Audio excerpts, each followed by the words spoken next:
বোঝাই যাচ্ছে যে জার্মানির দিকে ধারাভাষ্যকার হেলে আছে, কিন্তু আমরা আসলে এই দুই দল কি আসলে আমরা গোলটা দিতে চাই এবং আমরা দিতে চাই। দারুণ মধ্যমাঠে আবারও Japan dancing left and dancing right. না, এবার দুর্দান্ত একটি অ্যাটাক কামাডা, কিন্তু না, বলটি হারিয়ে ফেললো। দেখুন, আমি জাপান সম্পর্কে ভালো কথা বলতে চাই, কিন্তু তারা বারে বল হারিয়ে ফেলে। এটা আমার কি দোষ?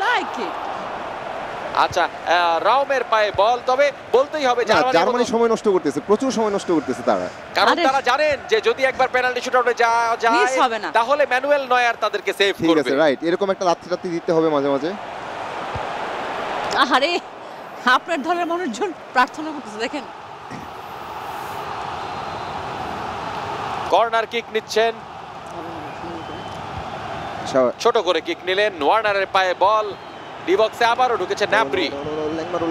সবাই জার্মানির বাসায় আর কেউ নাই, বাসার থেকে লোকজন উঠায় নিয়ে আসে ডি বক্সে বসাইছে। বাসার থেকে লোক নিয়ে আসবে, কারেক্ট। সাকাই, কিন্তু না, আবারও বল হারিয়ে ফেলেছে। দৌড়াও, মাঠ ফাঁকা কিন্তু এই পাশে।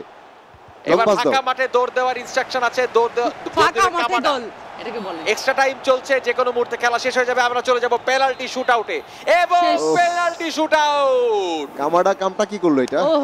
মূল খেলা শেষ হয়ে যাওয়ার পরে এক্সট্রা টাইম চলেছে, তবুও দুই দলের মধ্যে কোনো ব্যবধান করা যায়নি। ফলাফল জার্মানি 1 জাপান 1।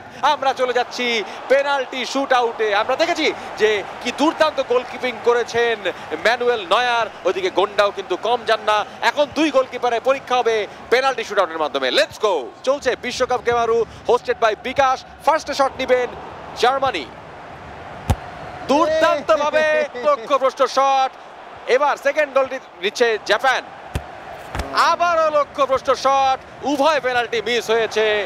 এবার দ্বিতীয় গোলে ডিসাইড হতে পারে যে কোন দল বিজয়ী হবে। জাপান আবারও নিচ্ছে, আবারও অনেক জোরে।